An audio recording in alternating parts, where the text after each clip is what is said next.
और देखिए इस वक्त हम शुरुआत करने जा रहे हैं कुछ ऐसी तस्वीरों के साथ जो मनोबल गिराने वाली हैं, क्योंकि ये तस्वीरें हैं लॉकडाउन तोड़ने की। यकीन करना मुश्किल है कि देश, प्रशासन, सत्ता और समाज का ज्यादातर हिस्सा अपनी ड्यूटी बखूबी निभा रहा है, लेकिन ऐसी तस्वीरें लगातार आ रही हैं। तस्वीरें पश्चिम बंगाल से आई। जी हाँ, पश्चिम बंगाल के हावड़ा में देखिए लोग किस तरह से लॉकडाउन की धज्जियां उड़ा रहे हैं, पुलिस टीम पर बल्कि हमला भी कर रहे हैं।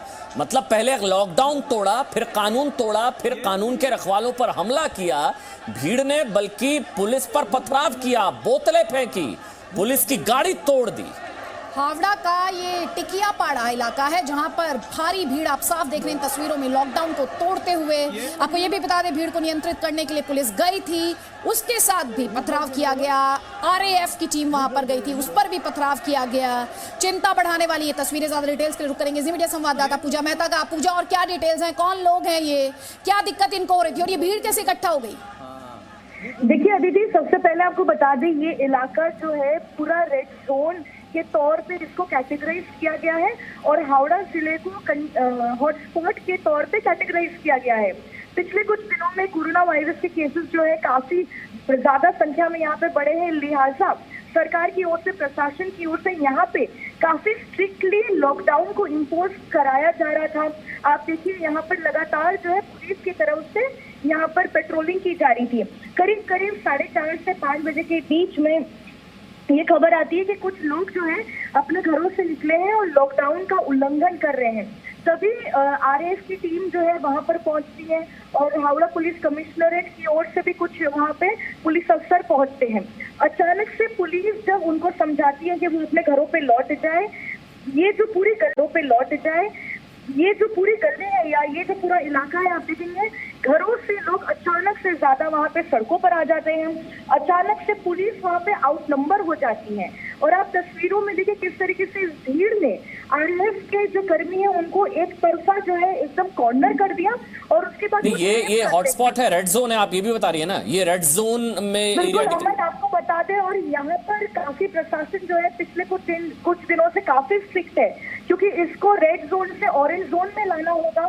लिहाजा अगर लोग अपने घरों में नहीं रहेंगे तो ये संभव नहीं होगा, इसलिए सख्ती से जब यहाँ पे इम्पोज करने पहुंचती है। ठीक है पूजा, मतलब वो तो हम देख रहे हैं लेकिन लोग मानने को तैयार नहीं है। ये तो भारत को हराने वाली तस्वीरें हैं, ये लोग अपने दुश्मन है, ये तो अपने खिलाफ साजिश है ना। सड़कों पर निकलना, पुलिस पर हमला करना, पथराव करना, बोतलें फेंकना। पश्चिम बंगाल बीजेपी के नेता राहुल सिन्हा क्या कह रहे हैं वो एक बार सुन लेते हैं।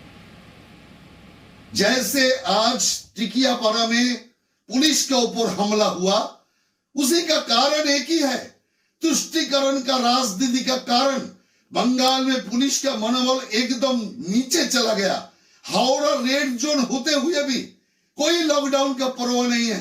हमने देख रहे पुलिस पश्चिम बंगाल में 2 रोल प्ले कर रहा है। कुछ एरिया में पुलिस ज्यादा सक्रिय है और कुछ जो माइनॉरिटी इलाका है उसमें पुलिस हाथ जोड़ रहा है लॉकडाउन पालन करने के लिए। तो समझ लीजिए जहां पुलिस को हाथ जोड़ने पड़ जाएं लोगों को उन्हीं का हित समझाने के लिए, जहां लोगों को सीधी सी बात समझ ना आए तो आप क्या करेंगे। ये हावड़ा से ऐसी तस्वीरें आई हो, अकेला ऐसा शहर हो, ऐसा नहीं है। औरंगाबाद से भी इसी तरह की तस्वीरें आई, इसी तरह पुलिस पर पथराव किया गया। पुलिस की गलती क्या रही? पुलिस ने सामूहिक नमाज को रोकने की एक कोशिश की थी। आपके टीवी स्क्रीन पर तस्वीरें हैं महाराष्ट्र के औरंगाबाद के पैठण की हैं। यहाँ नमाज पढ़ने के लिए कई लोग एक साथ जमा हो गए, वही कई बार ऐसी तस्वीरें आई हैं। पुलिस मौके पर पहुंची, लॉकडाउन का हवाला देकर लोगों से वहां पर घर जाने की अपील की। सामूहिक नमाज पढ़ने की जिद पर अड़े रहे लोग, पुलिस समझाती रही, लोग समझने को तैयार नहीं थे और फिर पथराव शुरू हो गया। आपको ये भी बता दें कि पुलिस वाले जो अपनी जान को जोखिम में डालकर जो अपने परिवार के पास नहीं जा रहे हैं ताकि कैरियर ना बन जाए, 2 पुलिस वालों को गंभीर चोटें आई हैं।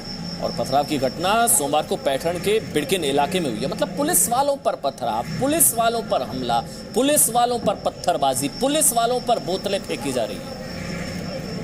और वो पुलिस, अब आप एक तस्वीर हम आपको दिखाएंगे, आप सलाम करेंगे। मतलब आज की ये सबसे खूबसूरत, सबसे प्यारी और पुलिस को आज सलाम ये करने की ये तस्वीरें हैं। आप भावुक हो जाएंगे तस्वीरें देखकर। जी हाँ, पुलिस इस वक्त सबसे बड़ी है। कोई बात नहीं, जल्दी कोई बात नहीं।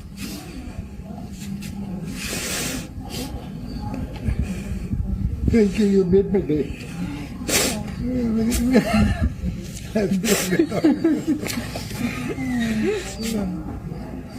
Happy birthday to you.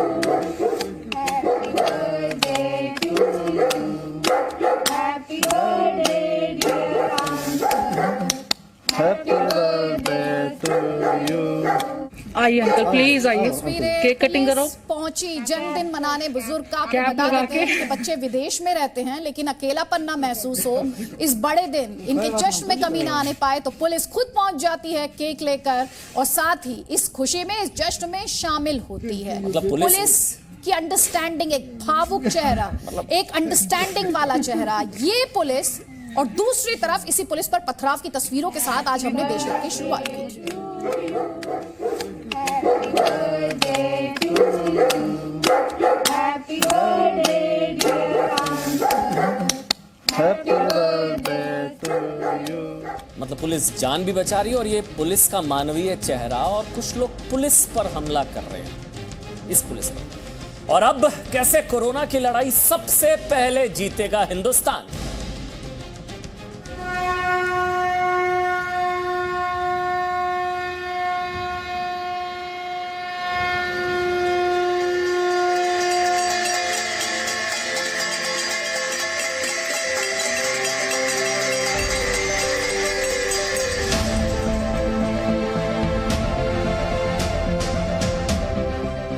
Corona काल का सबसे बड़ा समाधान, सबसे बड़ी खुशखबरी। जिस प्रश्न के उत्तर की प्रतीक्षा में आप बीते 35 दिनों से अपने घर में बंद हैं, जिस सवाल का जवाब 135 करोड़ हिंदुस्तानी हर रोज हर पल जानना चाह रहे हैं, उस सवाल का जवाब आखिरकार मिल गया है। कहने का मतलब यह है कि दुनिया से कोरोना को मिटाने का टाइम फिक्स हो चुका है।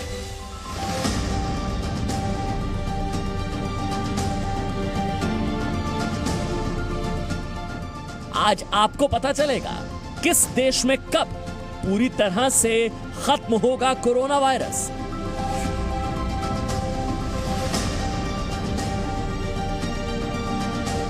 आज आप ये भी जानेंगे आखिर कोरोना पर भारत की संपूर्ण विजय की तारीख क्या है।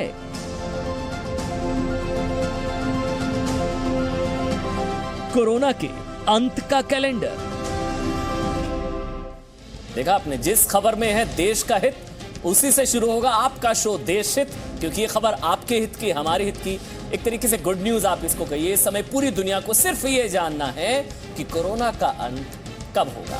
आपके घर में भी यही चर्चा जरूर हो रही होगी कि हमारे देश में कोरोना खत्म कब होगा। तो आज इस कोरोना काल में आपके सबसे मुश्किल, सबसे ट्रिकी सवाल का जवाब हम आपके लिए लेकर आए हैं। देश हित में हम आपको सबसे पहले कोरोना के अंत का कैलेंडर दिखाने वाले। देखिए, आपको जानकर खुशी होगी कि कोरोना से लड़ रही दुनिया के बड़े देशों में, ध्यान से सुनिएगा, सबसे पहले कोरोना को पूरी दुनिया में हिंदुस्तान हराएगा। आपका, हमारा मुल्क हराएगा, इंडिया हराएगा। देखिए, कोरोना पर हिंदुस्तान की संपूर्ण जीत की तारीख आपके स्क्रीन पर इस वक्त फ्लैश कर रहे हैं हम। जी हां, 26 जुलाई को अपने कैलेंडर में मार्क कर लीजिए, यानी आज से 90 दिन बाद भारत पूरी तरह से कोरोना फ्री हो जाएगा, कोरोना मुक्त हो जाएगा। और ये दावा Singapore university of technology and design के रिसर्चर्स ने किया है। इस दावे पर कितना विश्वास किया जाए, ये भी हम आपको बताएंगे। लेकिन उससे पहले आपको बताते हैं कि क्यों 26 जुलाई तक हम कोरोना को हराने में कामयाब हो सकते हैं। शोधकर्ता ये दावा कर रहे हैं।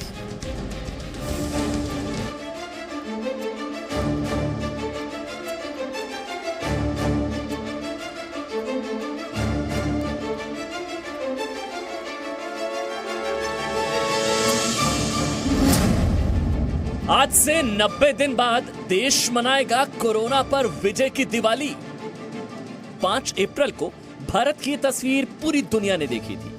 यह तस्वीर थी कोरोना के खिलाफ भारत की दिया क्रांति की। लेकिन अगर Singapore university of technology and design का दावा सही साबित हुआ तो 26 जुलाई को, यानी कि अब से 90 दिन बाद, पूरा देश इस तरह कोरोना पर संपूर्ण विजय की दिवाली मनाएगा। जी हां, रिसर्च के मुताबिक भारत में कोरोना वायरस के अंत की तारीख 26 जुलाई है। अब सवाल यह कि 26 जुलाई तक भारत कैसे पूरी तरह से कोरोना मुक्त हो सकता है। इसका पहला जवाब तो यह है कि भारत दुनिया के दूसरे शक्तिशाली देशों की तुलना में बहुत अच्छी स्थिति में है। 41 दिनों के लॉकडाउन से भारत कोरोना के सामुदायिक संक्रमण से बच गया और अब देश के अलग अलग हिस्सों में कोरोना वायरस धीरे धीरे दम तोड़ने लगा है। 80 डिस्ट्रिक्ट ऐसे हैं हमारे देश में जहां 7 दिन से कोई केस नहीं आया। इसी प्रकार से 47 डिस्ट्रिक्ट हमारे यहाँ देश में ऐसे हैं जहां पिछले 14 दिन में कोई केस नहीं आया। से एंटीबॉडी टेस्ट की किट, ये दोनों चीज़ें जो है हम भारत के अंदर ही इसका प्रोडक्शन जो है करके और भारत की रिक्वायरमेंट्स को पूरा करने में काफ़ी हद तक मई के महीने में सक्षम होंगे। 31 मई से 1 लाख स्वदेशी एंटीबॉडी किट तैयार होंगे। भारत में कुल संक्रमित लोगों में ठीक होने वालों की रफ्तार 23.3 है। देश में तकरीबन 450 जिलों में कोरोना के मामले नहीं है। 17 जिलों में 28 दिनों से संक्रमण के नए मामले नहीं। देश के 9 राज्यों में कोरोना के नए केस नहीं। पूर्वोत्तर के 8 राज्यों में 5 राज्य कोरोना मुक्त हो चुके हैं। कोरोना संक्रमित मरीजों में सिर्फ 2.17 मरीज ही आईसीयू में हैं, यानी कि गंभीर हैं। और सबसे बड़ी बात तो यह है कि दुनिया के 20 देश जिनकी कुल आबादी भारत की आबादी के बराबर है, अगर वहां 200 लोगों की जान कोरोना की वजह से जा रही है तो भारत में यह आंकड़ा सिर्फ 1 का है। कल का अगर हम WHO का डेटा देखें तो हम पाते हैं कि अगर हम उन 20 देशों में आए हुए कंफर्म केसेस की संख्या लें और अपने देश की कंफर्म केसेस की संख्या लें तो हम पाते हैं कि इंडिया में उन देशों के मुकाबले 1/84, यानी कि उन देशों में इंडिया में जितने केसेस रिपोर्ट हुए हैं उससे 84 गुना ज्यादा केसेस रिपोर्ट हुए हैं। इसी तरह से अगर हम डेथ की संख्या भी देखें तो हम पाते हैं कि इन 20 देशों में जितनी डेथ रिपोर्ट हुई हैं उससे इंडिया में 1/200 टाइम्स, यानी कि उन देशों में इंडिया में जितनी डेथ रिपोर्ट हुई हैं उससे 200 गुना डेथ ज्यादा रिपोर्ट हुई हैं। यही वजह है कि दुनिया भी मान रही है कि इस वक्त महामारी से लड़ रही महाशक्तियों में सबसे पहले भारत जीतेगा। ब्यूरो रिपोर्ट, जी मीडिया। जी हाँ, तो दुनिया भी मान रही है कि कोरोना को हराने में सबसे आगे होंगे हिंदुस्तानी। सब पीछे छूट जाएंगे। Super power America, Italy, France सब पीछे और हिंदुस्तान सबसे आगे। देखिए, जब चुनौती बड़ी हो ना तो लड़ाई का दायरा भी बड़ा होना चाहिए। कोरोना के खिलाफ एक तरफ भारत मेडिकल की मशाल थामकर तेजी से विजय पथ की ओर लगातार अग्रसर है, तो दूसरी तरफ सामाजिक क्रांति के जरिए हिंदुस्तान ने कोरोना वायरस को उसी के चक्रव्यूह में फंसा दिया। जब अमेरिका, इटली और स्पेन जैसे देश कोरोना के सामने बेबस और लाचार थे, तब भारत कोरोना के चक्रव्यूह को भेदने की तैयारी कर चुका था। प्रधानमंत्री नरेंद्र मोदी ने महामारी वाले वायरस के खिलाफ अपने तरकश से एक के बाद एक अचूक बाण चलाए। एक बाण लक्ष्मण रेखा वाला, जब एक साथ 135 करोड़ भारतीयों ने अपने घर में रहकर लड़ाई शुरू कर दी। हमें घर से बाहर नहीं निकलना है। कोरोना से तभी बचा जा सकता है जब घर की लक्ष्मण रेखा न लांगी जाए। दूसरा बाण 2 गज की दूरी वाला, जिसमें कुछ अपवाद को छोड़कर पूरा देश सोशल डिस्टेंसिंग के बंधन में बंध गया। इस वैश्विक महामारी कोरोना से प्रभावी मुकाबले के लिए एकमात्र विकल्प है सोशल डिस्टेंसिंग। तीसरा बाण जान जहान वाला, जिसने पूरी दुनिया को कोरोना के खिलाफ लड़ाई में नई राह दिखाई। ये समय कदम कदम पर संयम बरतने का है। आपको याद रखना है, जान है तो जहान है। ताली थाली और दिए के जरिए कैसे जन जन को जोड़ा जा सकता है, ये भारत ने ही पूरी दुनिया को दिखाया। डॉक्टर्स, नर्सेस, पुलिस, सेना, ये सभी कोरोना योद्धा हैं और इस मुश्किल घड़ी में इनका सम्मान सबसे जरूरी है। ये पाठ भी भारत ने ही दुनिया को पढ़ाया। कोरोना काल में भारत की ये ऐसी सामाजिक क्रांति है जिसने कोरोना पर काबू पाने में बहुत बड़ी भूमिका निभाई। तो देखिए, यहाँ तक हमने आपको बता दिया मेडिकल क्रांति के बारे में, सामाजिक क्रांति के बारे में, सोशल अवेयरनेस के बारे में हम आपको बता चुके हैं। चलिए फैक्ट्स की बात करते हैं, डेटा की बात करते हैं, आंकड़ों की बात करते हैं। देखिए, मतलब ये कोरोना के अंत का कैलेंडर है, आप नोट कर लीजिए, आपको बहुत बड़ी जानकारी हम लोग देने जा रहे हैं। दरअसल Singapore university of technology and design के रिसर्चर्स ने सिर्फ भारत ही नहीं बल्कि दुनिया से कोरोना के अंत की तारीख बताई है। अब आप कैलेंडर देखने जा रहे हैं कोरोना के अंत का।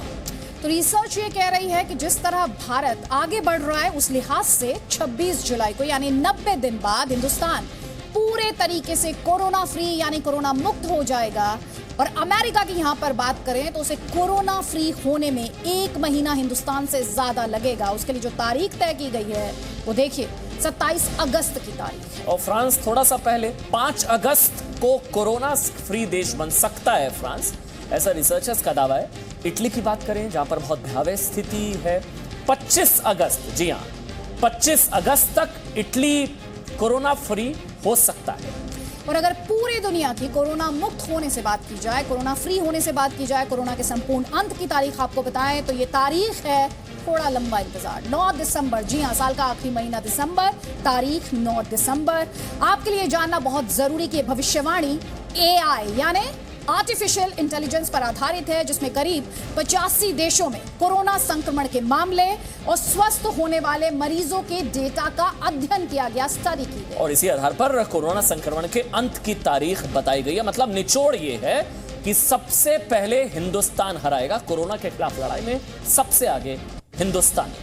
और चलिए अब आपको कोरोना संक्रमण पर आज का अपडेट हम दे देते हैं। भारत में इस समय अगर कोरोना संक्रमितों की बात की जाए तो कुल मिलाकर कोरोना संक्रमण के 29,974 मामले यानी करीब 30,000 और मरने वालों की संख्या 937, जबकि 7,027 लोग ठीक भी हो चुके हैं।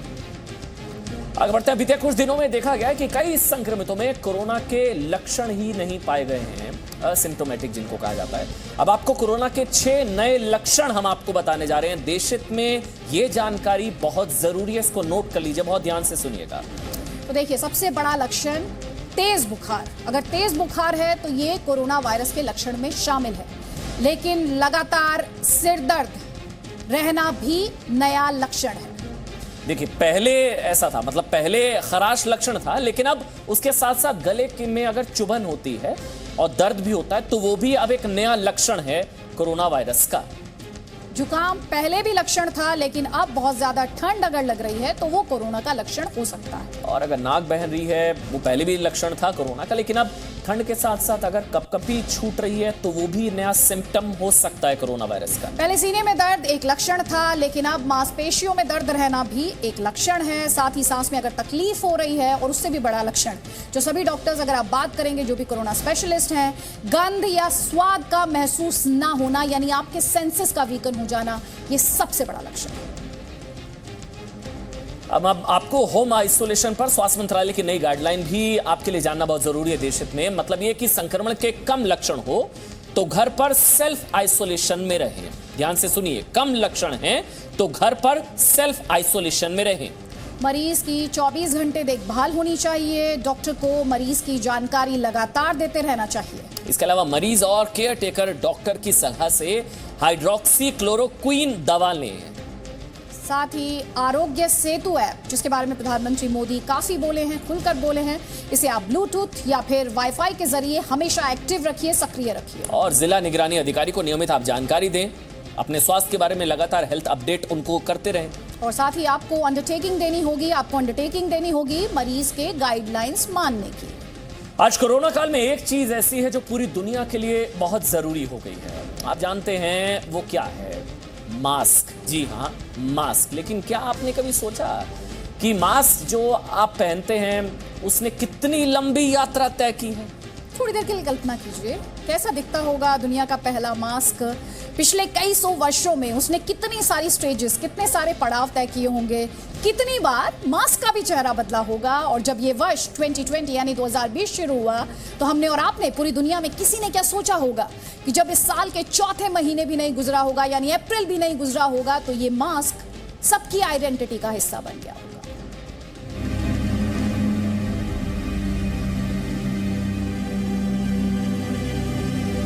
आज जो मास्क आपके लिए जीवन रक्षक और वायरस के खिलाफ सुरक्षा कवच है, उस मास्क की यात्रा के बारे में आपने कभी सोचा है? कहां से शुरू हुआ, कैसे बना, कहां पहुंचा, कहां कहां इस्तेमाल हुआ? 17वीं शताब्दी में प्लेग का इलाज करने वाले डॉक्टरों को मास्क की जरूरत महसूस हुई तो मास्क कुछ ऐसा दिखाई दिया जिसे देखकर आपको रामायण के जटायु की याद आएगी। जर्मनी के बर्लिन में इस डिजाइन के मास्क को आज भी संभाल कर रखा गया है। 19वीं शताब्दी में मास्क का रोल, उसकी भूमिका थोड़ी और बदली। अब इसे महिलाओं ने चेहरे पर आने वाली धूल से बचने के लिए इस्तेमाल करना शुरू किया।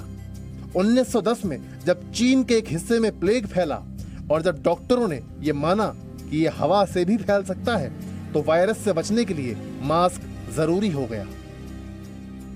कैलिफोर्निया की यह पुरानी तस्वीर बहुत कुछ कहती है, जिसमें कुछ लोग मास्क पहने एक साथ खड़े हैं और एक व्यक्ति ने अपने ओवरकोट पर लिखा हुआ है, मास्क पहनिए नहीं तो जेल जाइए। 1920 तक ऑपरेशन थिएटर में मास्क तय स्वरूप के साथ पहने जाने लगा। हालांकि इसमें धीरे धीरे बदलाव होते रहे। दूसरे विश्व युद्ध के बाद जब प्रदूषण चरम पर था तब भी मास्क का इस्तेमाल स्मॉग और जहरीली हवा से बचने के लिए किया गया। भारत और चीन में वायु प्रदूषण की वजह से आसमान में छाए स्मॉग ने मास्क को कुछ दिन के लिए ही सही लोगों की जिंदगी का हिस्सा बना दिया था। –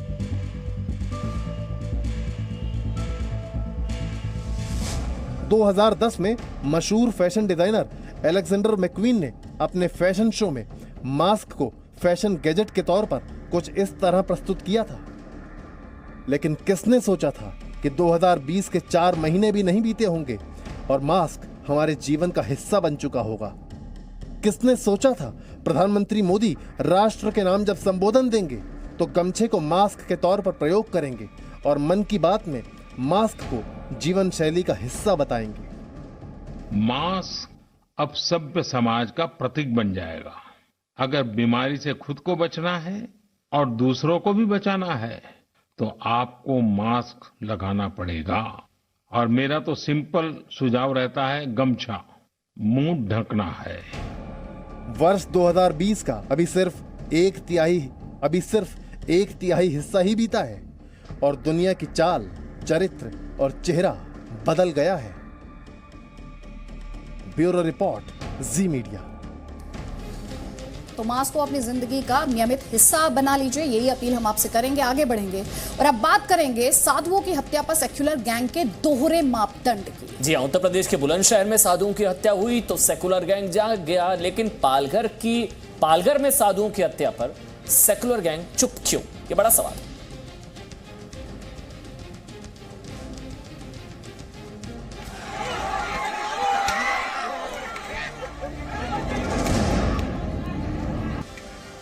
आरोपी ने बताया कि भगवान की इच्छा थी, मतलब कोई पर्सनल रंजिश नहीं था। ये पूछा गया कि कैसे मारा तो उसने बताया कि भांग खाने के बाद वो मंदिर में आया, वहाँ बाबा की डंडे पड़े थे, लाठी, उससे उसने मारा है। पालघर में अभी भी ये साफ नहीं हो पाया है कि संतों की हत्या के पीछे धार्मिक साजिश थी या फिर सियासी साजिश, जबकि यूपी में हथियार बरामद करने से लेकर एक आरोपी की गिरफ्तारी तक कर ली गई है।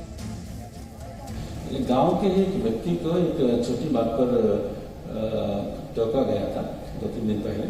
फिर वह व्यक्ति कल रात को नशे की हालत में, रात में जो दोनों सो रहे थे उनको डंडे से पीट करके हत्या कर दी। उनकी गिरफ्तारी भी हो गई है और हत्या में प्रयोग किए गए डंडे जो है उनका भी बरामद किया गया है। यहां पर आपको याद दिलाना जरूरी हो जाता है, पालघर में पुलिस सिर्फ मूक दर्शक नहीं रही थी, उसने एक आम नागरिक का भरोसा तोड़ा था। देखिए, बुलंदशहर पर सियासत, पालघर पर मौन क्यों? बहुत बड़ा सवाल है। मतलब सरकार देखकर विरोध, गुस्सा आता है। क्या आपको दिखाते हैं कांग्रेस पार्टी का स्टैंड दोनों मामलों पर और उसके बाद आप खुद निष्कर्ष निकालिए कि दरअसल नियत क्या है। बुलंदशहर पर सरकार निष्पक्ष जांच करे, लेकिन पालघर पर चुप्पी साध ली। प्रियंका गांधी वाड्रा, जो कि महासचिव है कांग्रेस पार्टी की, वो कहती है बुलंदशहर में साधुओं की हत्या का राजनीतिकरण ना हो, लेकिन पालघर पर वो चुप्पी साधे रही। हार्दिक पटेल ने कहा है कि योगी आदित्यनाथ का इस्तीफा क्यों नहीं मांगते, लेकिन पालघर पर कोई इस्तीफा नहीं मांगेगा। पालघर पर सबको सांप सूंघ